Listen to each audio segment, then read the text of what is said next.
আসন্ন উপজেলা নির্বাচন উপলক্ষে মানিকগঞ্জ জেলার শিবালয় উপজেলার নির্বাচনে জনপ্রিয়তা এগিয়ে রয়েছেন মোটরসাইকেল প্রতীকের চেয়ারম্যান প্রার্থী মোবারক হোসেন। বিস্তারিত দেখুন মানিকগঞ্জ জেলা প্রতিনিধি ফেরদৌস আহমেদের প্রতিবেদনে। শিবালয় উপজেলার বিভিন্ন স্থানে গণসংযোগের পাশাপাশি লোকজনের কাছে দোয়া চাচ্ছেন মোবারক হোসেন। যুবক থেকে শুরু করে বয়োজ্যেষ্ঠ সবাই মোবারক হোসেন এর পক্ষে ভোট চাইছেন।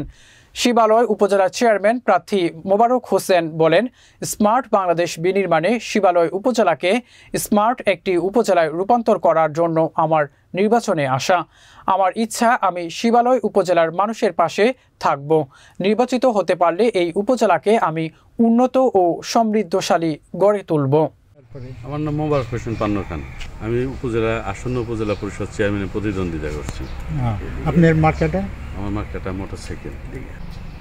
উপজেলার জন্য আইন শৃঙ্খলা ঠিক রাখা, সকলেই যাতে ধর্মবর্ণ নির্বিশেষে মানুষ সুখী শান্তিতে বসবাস করে এবং উন্নয়নের ধারা অব্যাহত রাখা। কিছু কিছু উন্নয়ন কাজ আছে, এগুলি করতে হবে এবং জনগণ সাথে সম্পৃক্ত থেকে কাজকর্ম করতে হবে। মাদক নির্মূল করতেই হবে, আর কোনো জিনিস এটাকে নির্মূল করা যায় না, তবে যথাসম্ভব যতদূর করা যায় সেটা।